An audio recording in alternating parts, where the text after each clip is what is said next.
नमस्कार विद्यार्थियों, पिछले 3 वीडियो के अंदर हमने 3 अलंकार पढ़ लिए थे जो शब्दालंकार के अंदर थे। अलंकार के परिचय के साथ हमने अनुप्रास अलंकार को पढ़ा। उसके बाद अगली कड़ी में हमने श्लेष और यमक अलंकार को पढ़ लिया। आज हम शब्दालंकार को छोड़ करके अर्थालंकार के अंदर, किसके अंदर? अर्थालंकार।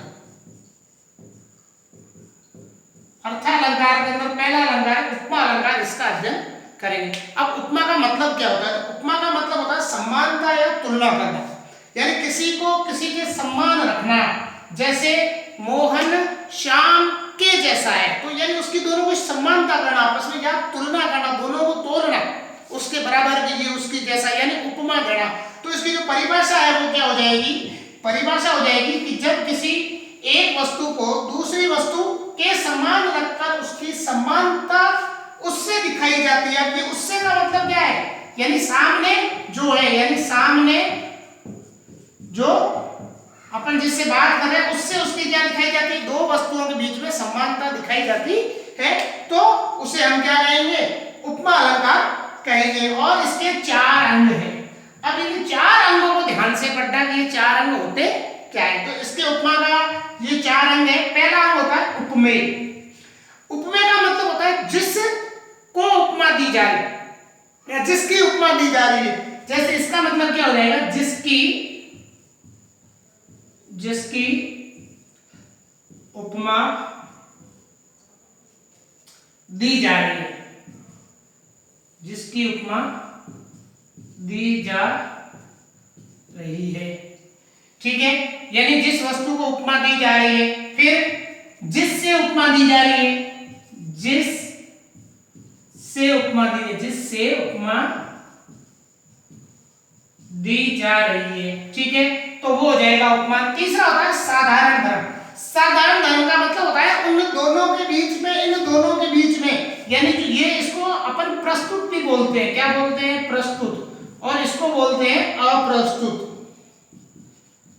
यानी ये हमारे सामने होगा, हम इसको इसके बारे में बताएंगे, ये इसके समान है, ऐसे समानता दर्शाएंगे। तो उन दोनों के बीच में जो एक समान गुण होगा, दोनों के सुंदर होंगे, काला होना, गोरा होना, या और भी जो कोई गुण होता है, वो गुण उसमें साधारण धर्म कहलाता है। यानी जो दोनों में समान हो, यानी समान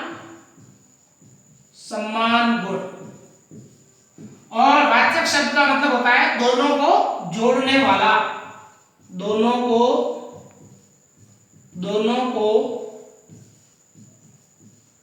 जोड़ने वाला।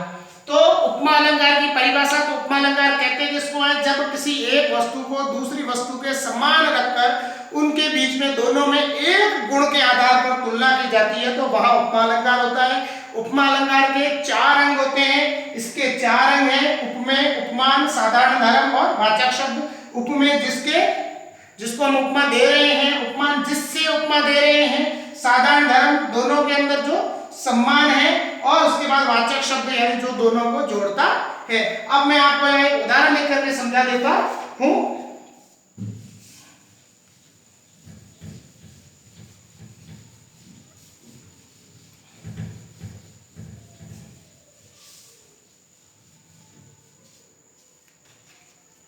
अब मैं पहला उदाहरण लेता हूं।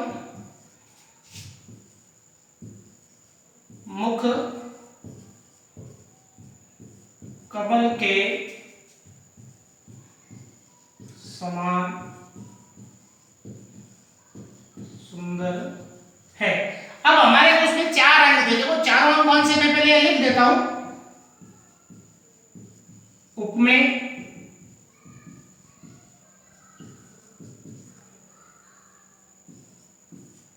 उपमान, साधारण धर्म और वाचक शब्द। अब देखो यहां एक मैंने उदाहरण लिखा है, मुख कमल के समान सुंदर है। अब देखो इसमें हम किसको उपमा दे रहे, यानी हमारे सामने कौन है? तो सामने कौन है? मुख है। तो इसके अंदर मुख क्या हो जाएगा? उपमेय हो जाएगा। क्या हो जाएगा? उपमेय। अब मुख किसके समान है? अब मुख किसके समान है? कमल के समान। यानी मुख की सुंदरता किसके समान है? यानी उसकी समानता किससे की जा रही है, तो मुख की जो समानता है वो किससे, कमल से की जा रही है। तो ये क्या हो जाएगा, उपमान हो जाएगा। क्या हो जाएगा, उपमान हो जाएगा। अब उन दोनों के अंदर, इसके अंदर और इसके अंदर, दोनों में समान चीज क्या है, दोनों में ऐसी क्या चीज है जो दोनों एक जैसे लगते हैं, तो ये क्या है कि दोनों क्या है, सुंदर है। इन दोनों का गुण, कमल भी सुंदर है और जो चेहरा, जो मुख है वो भी क्या है, सुंदर है। इसलिए इन दोनों का जो सम्मान साधारण धर्म या सम्मान गुण क्या है, इसका गुण क्या है, सुंदर होना। तो इसका ये हो जाएगा। अब पीछे ये बचा गया कि इसमें वाचक शब्द क्या है, तो यानी इनको जोड़ने का काम कौन कर रहा है, तो ये क्या है, ये वाचक शब्द है। तो ये हमारा पहला उदाहरण था जिसके अंदर हमने देखा कि मुख कमल के समान सुंदर है, तो इसमें मुख है वो उपमेय हो जाएगा, कमल है वो उपमान हो जाएगा, के समान वाचक शब्द हो जाएगा, और ये सुंदर है ये क्या हो जाएगा, साधारण धर्म हो जाएगा। ऐसे एक और उदाहरण लेते हैं। दूसरा उदाहरण है पीपर पात सरित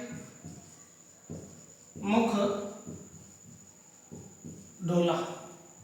ठीक है, हमारा उदाहरण है पीपर पात सरित मुख डोला। अब देखो, पीपर पात का मतलब होता है पीपल का पत्ता, सरित का मतलब होता है सम्मान, मुख का मतलब होता है मुख की तरह, डोला का मतलब डोला, सॉरी मन डोला, मुख नहीं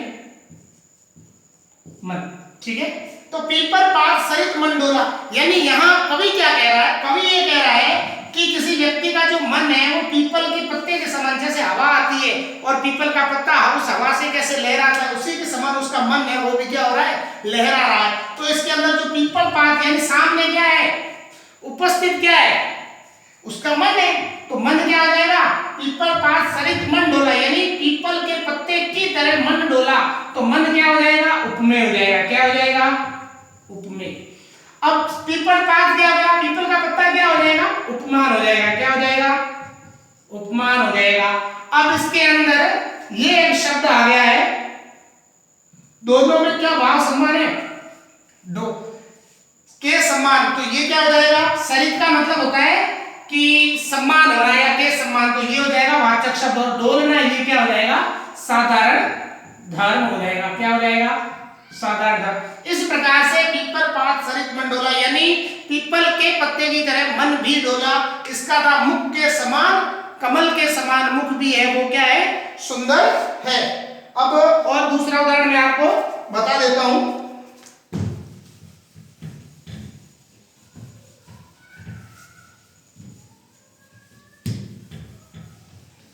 तो देखो,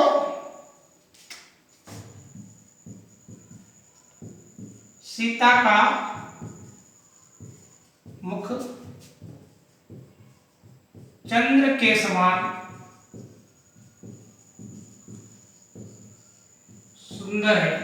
अब यहां है सीता का मुख, पहला क्या है, सीता का मुख, यानी हम किसकी उपमा दे रहे हैं, सीता के मुख की। तो सीता का मुख क्या हो जाएगा, उपमेय हो जाएगा। क्या हो जाएगा, उपमेय हो जाएगा। अब किसके समान है, तो चंद्र के समान है, चंद्र का मतलब चंद्रमा, क्या हो जाएगा, चंद्रमा। तो चंद्रमा ये क्या हो जाएगा, उपमान हो जाएगा। अब इन दोनों में क्या है, समान साधारण तो सुंदर, यानी ये क्या हो जाएगा, सुंदर, और के समान क्या हो जाएगा, वाचक शब्द हो जाएगा। इस प्रकार से मैं आपको और भी उदाहरण बता सकता हूं, समय कम है। जब मैं पीडीएफ डालूंगा तो उसके अंदर मैं बहुत सारे उदाहरण डालूंगा, आपको इन उदाहरणों से समझ में आ गया होगा कि उपमा अलंकार किसे कहते हैं।